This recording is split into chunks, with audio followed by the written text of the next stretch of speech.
Ya, masih lu udah jangan mini kan. Kendok ye. Hả? Quay, quay,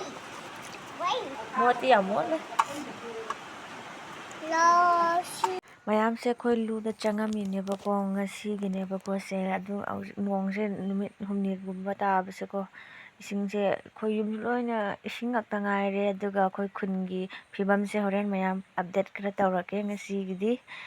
dana horen gi video se mayam makha ta na mu kami eng ta min se mayam mai ki wa da ne ta mi se mayam pik pa yang ka bu ki ka na ba se ma cho anh nó ba lại đây ba ba rồi ta nó pi năng suy phải khơi đi làm cái hả cái này ngã khai chứ cái này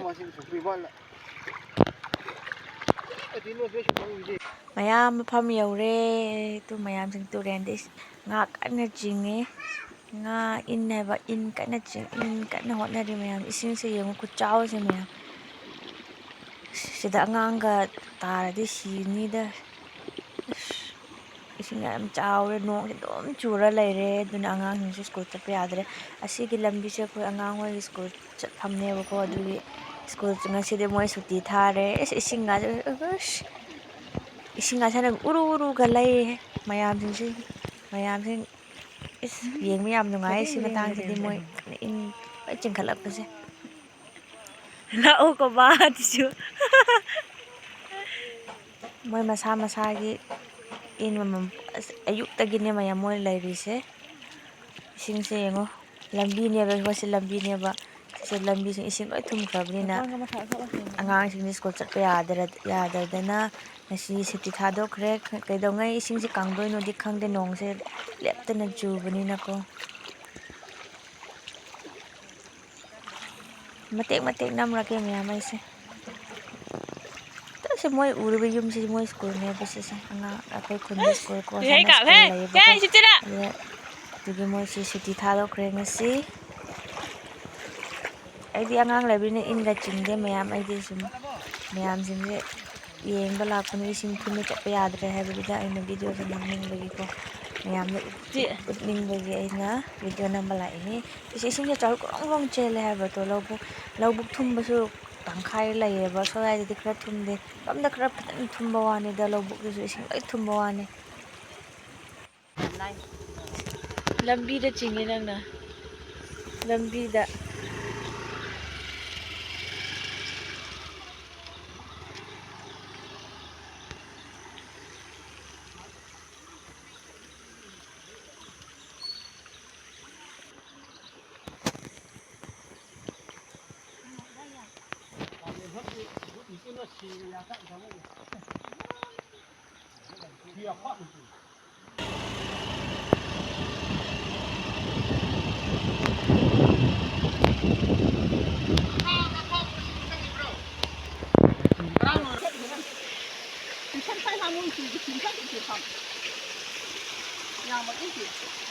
Dân thay mà. Làm này chim nhá. Đây cơ. Một kilo hay có đấy. Ra kia đây.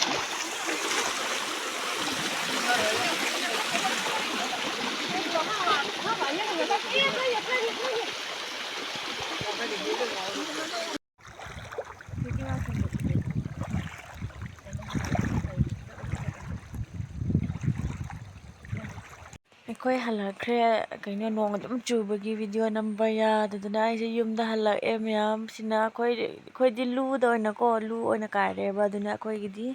se sina khoi gi nga ne khoi di in jingbadi chatre khoi sina nga mayam se mayam sanjak de nga de phajana phana re he eikhoi orosumi orosu mayam khuyam do yengo khuyam mane se ahan ba ka si ani subuni kai ba do ahan ba ga do phauraga thamkhre ba ko nga kha sing do asini second round gi ne ba ko kompak na chaore ba mayam yi ko nga sing se nga macha macha yam me ngasi akhoi ki hom thek pa ne ba kwa yum su halak khre mayam dana masing se kaw thok khra ba ngase ꯑꯗꯨꯒꯤ ꯍꯧꯖꯤꯛ ꯊꯤꯕ ꯑꯃꯨꯛꯀ ꯅꯧꯅ ꯁꯤꯗ ꯁꯥꯟꯅ ꯀꯨꯞꯇ꯭ꯔꯗꯤꯀꯣ ꯀꯩꯅꯣꯁꯤꯡꯗꯣ ꯒꯣꯠꯁꯤꯡꯗꯣ ꯍꯦꯛꯇ ꯂꯥꯛꯑꯦꯕ ꯂꯥꯛꯑꯒ ꯆꯥꯊꯣꯛꯑꯦ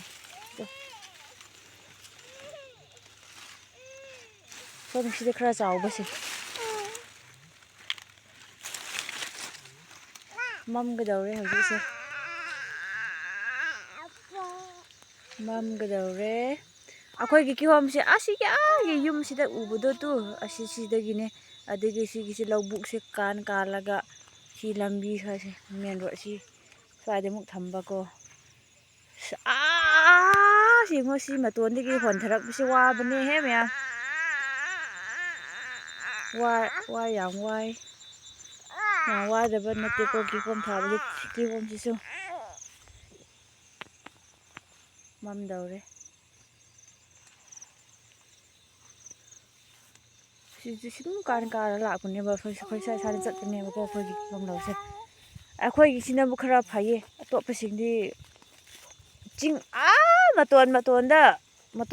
ꯉꯁꯥꯏ ꯑꯩꯅ ꯉꯥ ꯎꯠꯆꯈꯤꯕꯗꯨꯅ ꯑꯌꯨꯛꯀꯤꯅꯦꯕ ꯏꯚꯤꯅꯤꯡ ꯑꯗꯣ ꯍꯧꯖꯤꯛꯅ ꯏꯚꯤꯅꯤꯡꯗ ꯀꯤꯍꯣꯝ ꯉꯁꯥꯏ